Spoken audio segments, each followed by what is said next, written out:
SSLC റീവാലുവേഷനിൽ Anchal west school വിദ്യാർത്ഥികൾ ഞെട്ടിക്കുന്ന വിജയം കരസ്ഥമാക്കി.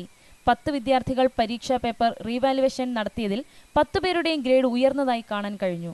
ഇതോടെ അഞ്ചൽ വെസ്റ്റ് HSSൽ എല്ലാ വിഷയങ്ങൾക്കും A+ നേടിയ വിദ്യാർത്ഥികളുടെ എണ്ണം 14 ഉയർന്നു. 9 A+ഉം കെമിസ്ട്രിക്ക് A ഗ്രേഡും ഉണ്ടായിരുന്ന റാബിയ നിസാമിന്റെ റീവാലുവേഷൻ റിസൾട്ടിൽ എല്ലാ വിഷയങ്ങൾക്കും A+ ആയി ഉയർന്നു. അഞ്ചൽ പടിഞ്ഞാറ്റങ്കര സഫീല മൻസിലിൽ നിസാമുദ്ദീൻ, ജസീന ദമ്പതികളുടെ മകളാണ് റാബിയ.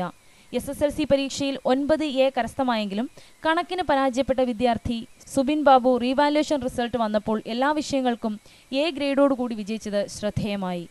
SSLC പരീക്ഷാ മൂല്യനിർണ്ണയത്തിൽ വ്യാപകമായ പോരായ്മകൾ സംഭവിച്ചിട്ടുണ്ട് എന്ന് ബോധ്യപ്പെട്ടതിന്റെ അടിസ്ഥാനത്തിലാണ് കുട്ടികളെ റീവാലുവേഷന് നിർബന്ധിക്കുകയും വേണ്ട സഹായങ്ങൾ ചെയ്തു കൊടുക്കുകയും ചെയ്തതെന്ന് അധ്യാപകരും രക്ഷിതാക്കളും സംശയിച്ചത് ശരിവയ്ക്കുന്നതാണ് റീവാലുവേഷൻ റിസൾട്ടെന്നും deputy head master J. Suresh live വാർത്തയോട് പറഞ്ഞു.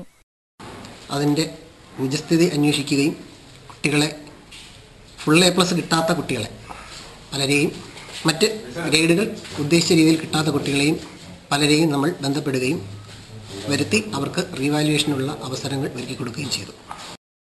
ലൈവ് വാർത്ത, അഞ്ചൽ.